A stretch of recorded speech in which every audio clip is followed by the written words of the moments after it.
ഗൗരി രാത്രി ഏറെ വൈകിയാണ് ഉറങ്ങിയത്. ആരാകും ആ ഗൗതം? എന്തിനാവും ഇവർക്ക് ആ 50 ഏക്കർ? അപ്പോ അവൾക്ക് ശരിക്കും പ്രണയമൊന്നുമല്ല, വെറും ഡ്രാമ മാത്രം.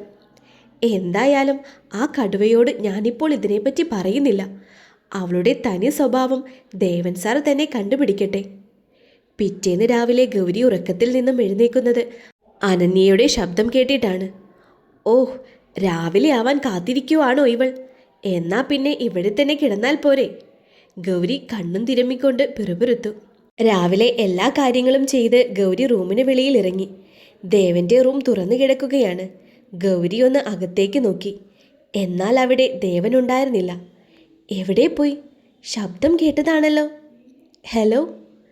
പിന്നിൽ നിന്നും ഒരു ഗൗരവം പൂണ്ട ശബ്ദം അവൾ കേട്ടു. അവൾ ഞെട്ടി തിരിഞ്ഞു നോക്കി. താനെന്താ ഇവിടെ? ഗൗരിയുടെ അടുത്തേക്ക് വന്നുകൊണ്ട് ദേവൻ തിരക്കി. ദേവൻ അടുത്തേക്ക് വരും തോറും അവൾ പിന്നിലേക്ക് നീങ്ങി. അത് പിന്നെ പറ, എന്തേലും മോഷ്ടിക്കാൻ വന്നതാണോ? അവളൊന്ന് നിന്നു. കണ്ണുകൾ ചുളിച്ചുകൊണ്ട് തലയൊന്ന് ചെരിച്ച് അവൾ ചോദിച്ചു, എന്താ? അല്ല, നിന്നെപ്പോലുള്ള കോളനികൾ മോഷ്ടിക്കാൻ മിടുക്കരാണ്.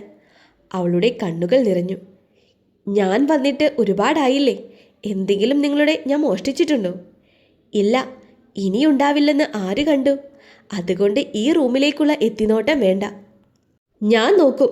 ഞാൻ നിങ്ങളുടെ ഭാര്യയാണ്. ഷ്. ദേവൻ ചുണ്ടിൽ വിരൽ വെച്ചുകൊണ്ട് ദേഷ്യത്തിൽ അവളെ നോക്കി. അത് നിന്റെ വെറും തോന്നൽ മാത്രമാണ്. കഴുത്തിലൊരു മാല ചാർത്തിയാൽ വിവാഹമാവില്ല. ആവും മിസ്റ്റർ. ആ ഉടുമ്പടി തീരുന്നത് വരെ ഞാനാണ് നിങ്ങളുടെ ഭാര്യ. ദേവൻ അവളെ തല്ലി മാറ്റിക്കൊണ്ട് റൂമിലേക്ക് നടന്നു. അവളുടെ കണ്ണുകൾ നിറഞ്ഞു. കണ്ണുനീർ തുള്ളികൾ ധാരെ ധാരയായി ഒഴുകി. എന്തിനാ എന്നോട് ഇത്ര ദേഷ്യം? നിങ്ങളുടെ പഴയ കാമുകി നിങ്ങളെ ചതിക്കുവാണ്. എന്നാൽ എൻ്റെ ഉള്ളിൽ നിങ്ങളോട് എവിടെയോ ഒരിഷ്ടം മുട്ടിട്ടു തുടങ്ങി. അത് ജീവിതാവസാനം വരെ ഉണ്ടാകും. മറ്റാർക്കും എത്തിപ്പെടാൻ പറ്റാത്ത ഒരിടം നിങ്ങൾക്ക് എൻ്റെ മനസ്സൊരുക്കി കഴിഞ്ഞു, അവൾ മനസ്സിൽ പറഞ്ഞു. അവൾ കണ്ണുകൾ തുടച്ചുകൊണ്ട് താഴേക്കിറങ്ങി. ദേവിക പതിവ് പോലെ അവളെ കാത്തിരിപ്പുണ്ടായിരുന്നു. ആ മോളെ ഗൗരി, വാ, അമ്മ മോളെ കാത്തിരിക്കുകയായിരുന്നു. എന്തിനാ അമ്മേ? അമ്മയ്ക്ക് കഴിക്കാറുന്നില്ലേ? ഒറ്റയ്ക്കാവുന്ന പോലെയാണ് മോളെ. നീയുണ്ടേൽ ഒരു സമാധാനമാണ്. ഗൗരി ഒന്ന് ചിരിച്ചു. മുകളിൽ നിന്നും പടിയിറങ്ങി വരുന്ന അനന്യയുടെയും ദേവന്റെയും അടുത്തേക്ക് ഗൗരിയുടെ കണ്ണുകൾ ഉടക്കി. അനന്യ ഗൗരിക്ക് മുന്നിൽ വന്ന് നിന്നു. നിന്നോട് പറഞ്ഞാൽ മനസ്സിലാവില്ലേ? എത്ര തവണ പറഞ്ഞു ഇവിടെ ഇരിക്കരുത് എന്ന്? ഞാൻ എഴുന്നേൽക്കില്ല, ഗൗരി തല താഴ്ത്തി പറഞ്ഞു. ഗൗരിയുടെ മറുപടി കേട്ട് ദേവനും അമ്മയും അന്താളിച്ചു. നീ അത്രയ്ക്കായോ? അനന്യ അവളുടെ പാത്രം ടേബിളിൽ നിന്നും വലിച്ചെറിഞ്ഞു. കഴിക്കടി, അനന്യ ഗൗരിയോട് പറഞ്ഞു. കഴിക്കടി. നിലത്ത് വീണ ഭക്ഷണം കഴിക്കാൻ അനന്യ ഗൗരിയെ നിർബന്ധിച്ചു.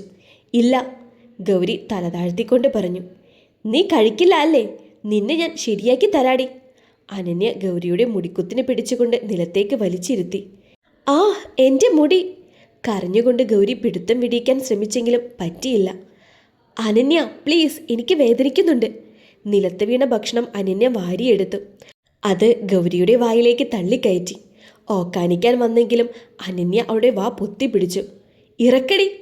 ഗൗരിയുടെ കണ്ണുകൾ നിറഞ്ഞൊഴുകി. ദേവനും ദേവികയും എന്തു ചെയ്യണമെന്നറിയാതെ നിന്നു. ബഹളം കേട്ട് എല്ലാവരും ഓടിക്കൂടി. ദേവൻ ഗൗരിയുടെ മുഖത്തേക്ക് നോക്കി. കണ്ണുകൾ ചുവന്ന് ശ്വാസം കിട്ടുന്നില്ല എന്ന് ഉറപ്പായി. മോനെ ദേവ, ആ കൊച്ചു മരിച്ചു പോകും, ഒന്ന് പിടിച്ചു മാറ്റ്, ദേവിക കരഞ്ഞുകൊണ്ട് പറഞ്ഞു. ദേവൻ അനന്യയെ പിടിച്ചു മാറ്റാൻ ശ്രമിച്ചു. ഏതാനും സമയം എടുക്കേണ്ടി വന്നു ആ മൽപ്പിടുത്തത്തിന്. അവസാനം ഗൗരിയുടെ അടുത്ത് അവൾ പിടിച്ച പിടുത്തം ദേവൻ വെടിയിച്ചു. അപ്പോഴേക്കും ഗൗരിയുടെ ബോധം നഷ്ടമായിരുന്നു. അനന്യ അടുത്തുള്ള കസേരയിൽ ഇരുന്നു കൊണ്ട് ടിഷ്യൂ ഉപയോഗിച്ച് കൈകൾ തുടച്ചു. ദേവൻ ഗൗരിയുടെ മൂക്കിൻ്റെ താഴെ വിരൽ വെച്ചു. ശ്വാസം വലിക്കുന്നതായി അറിയുന്നില്ല. അനന്യ, ദേവൻ ഒരു ഞെട്ടലോടെ വിളിച്ചു. എന്താ മോനെ, എന്താ പറ്റിയേ? ദേവികയും വിഷമത്തിൽ തിരക്കി. അമ്മേ, ശ്വാസമെടുക്കുന്നില്ല. എന്ത്? ദേവിക അലറിക്കൊണ്ട് ചോദിച്ചു. മോളെ, മോളെ! ദേവിക അവളെ തട്ടി വിളിച്ചു. പിന്നീട് അനന്യയിലും ചെറിയ ഭയം ഉരുണ്ടുകൂടി. ദേവ, നീ കാര്യമായിട്ട് പറഞ്ഞതാണോ? അതെ അനന്യ, അവൾക്ക് ശ്വാസമില്ല. എനിക്ക് തോന്നുന്നത് പോയി എന്നാണ്. ദേവിക നിറകണ്ണുകളോടെ ദേവനെ നോക്കി. മോനെ, അങ്ങനെയൊന്നും പറയല്ലേ. ഡി, നീ എൻ്റെ കുഞ്ഞിനെ കൊന്നല്ലേ? ചുറ്റിലുമുള്ളവർ മൂക്കത്ത് വിരൽ വെച്ചുകൊണ്ട് നിന്നു. അനന്യ അവളുടെ അടുത്തേക്ക് വന്നു. അവളും ഗൗരിയുടെ പൾസ് പരിശോധിച്ചു. ദേവാ, ഇനി എന്തു ചെയ്യും? ദേവൻ ഒന്നും മിണ്ടിയില്ല. എൻ്റെ കുഞ്ഞിന് എന്തേലും പറ്റിയാൽ അനന്യ, പിന്നെ നീ ഉണ്ടാവില്ല. ഇവിടെ അഴിയെണ്ണേണ്ടി വരും. ദേവിക അവളെ ഭയപ്പെടുത്തിക്കൊണ്ട് പറഞ്ഞു. എന്ത് ചെയ്യണമെന്നറിയാതെ അവൾ പകച്ചുപോയി. മോനെ, നീ പോലീസിനെ വിളിക്ക്. അല്ലെങ്കിൽ വേണ്ട, അമ്മ വിളിക്കാം.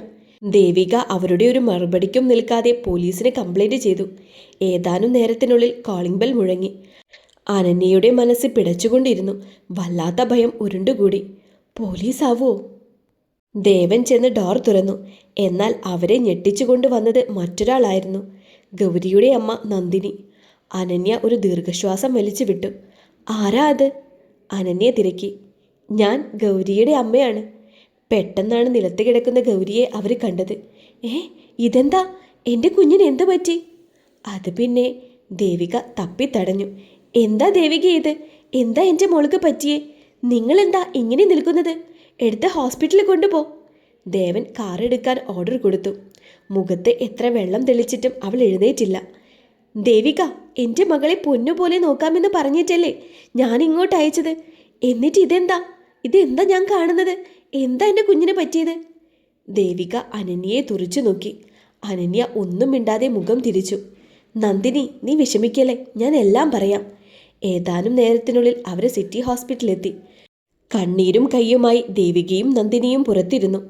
അപ്പോഴാണ് നന്ദിനി അത് കണ്ടത്. ആ പെണ്ണ് ദേവനെ മുട്ടിയുരുമിയിരിക്കുന്നു. കണ്ടാൽ വിവാഹം കഴിഞ്ഞവരെ പോലെ. നന്ദിനി ദേവികയെ നോക്കി. എന്താ അത്? ആരാ ആ പെണ്ണ്? അത് പിന്നെ നന്ദിനി, പറ ദേവിക, ആരാ ആ പെണ്ണ്? അപ്പോഴേക്കും ഡോക്ടർ പുറത്തേക്ക് വന്നു. ഗൗരിയുടെ കൂടെ ആരെങ്കിലും ഉണ്ടോ?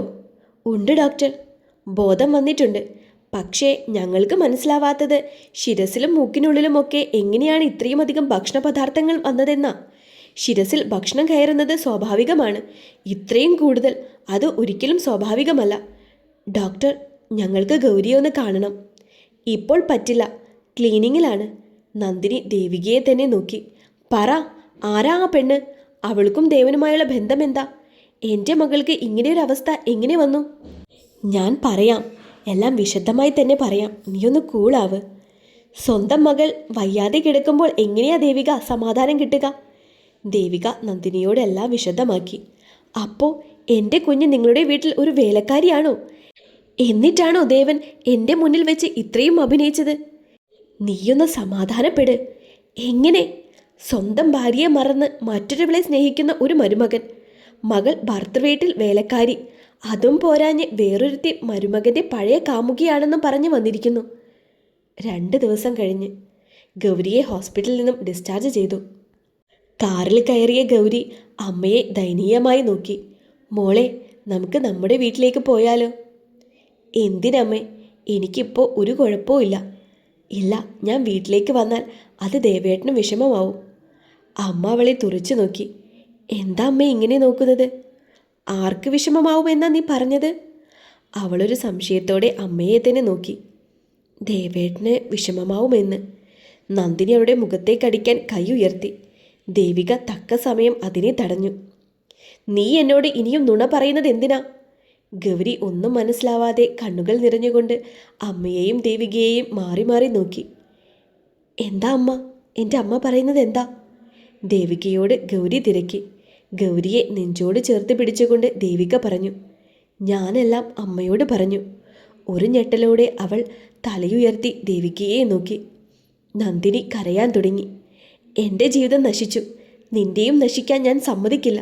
നീ അമ്മയുടെ കൂടെ വാ. അവൾ അമ്മയെ നോക്കി.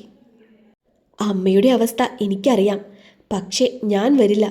എനിക്ക് സാറില്ലാതെ ഒരു ജീവിതം ചിന്തിക്കാൻ കൂടെ വയ്യ. നീ എന്തൊക്കെ ഭ്രാന്താണ് ഈ വിളിച്ചു പറയുന്നത്? നിന്നെ അവന് വേണ്ട. ഒരു തരത്തിലും ഒരു ബന്ധവും നിങ്ങൾ തമ്മിൽ ഉണ്ടായിട്ടില്ല. ഉണ്ടമ്മേ. ഒരു ഞെട്ടലോടെ രണ്ടാളും പരസ്പരം നോക്കി. ശാരീരിക ബന്ധമല്ല ജീവിതം. ദേ, ഈ താലി മതി ഞാൻ ദേവൻ്റെ ഭാര്യയാണെന്ന് തെളിയിക്കാൻ. ഞാൻ എന്തായാലും മാൻഷനിലേക്ക് തന്നെയാണ് പോകുന്നത്. എനിക്ക് ഒരുപാട് കാര്യങ്ങൾ ചെയ്തു തീർക്കാനുണ്ട്. നീ ചെല്ല്. എന്നിട്ട് ദേവൻ്റെയും ആ കയറി വന്നവളുടെയും വിവാഹം നടത്തി കൊടുക്ക്. എന്നിട്ട് അടിമയെപ്പോലെ അവിടെ കിടക്ക്. നന്ദിനിയുടെ സങ്കടം മുഴുവൻ പൊട്ടിത്തെറിച്ച് പുറത്തേക്ക് വന്നത് ദേഷ്യമായിട്ടായിരുന്നു. ദേ വണ്ടിയൊന്ന് നിർത്തിക്കേ, നന്ദിനി ഡ്രൈവറോട് പറഞ്ഞു. അമ്മേ, അമ്മ എന്തൊക്കെയാ ചെയ്യുന്നത്?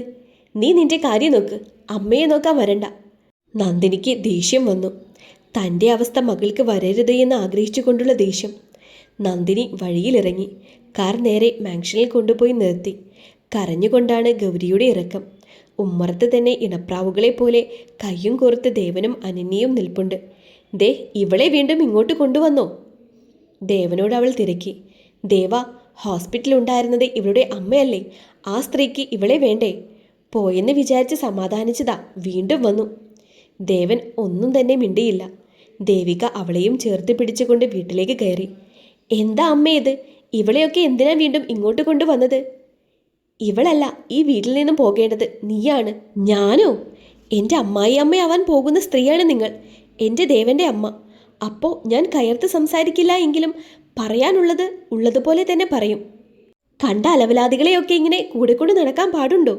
ഒന്നില്ലെങ്കിലും നിങ്ങൾ കോടീശ്വരിയായ ദേവിക മേഡം അല്ലേ? ഇത് തന്നെയാണ് ഞാൻ എൻ്റെ മകനോടും പറയാൻ ആഗ്രഹിക്കുന്നത്. ഇതുപോലെയുള്ള അലവലാദികളെ കൂടെ കൂട്ടരുത് എന്ന്.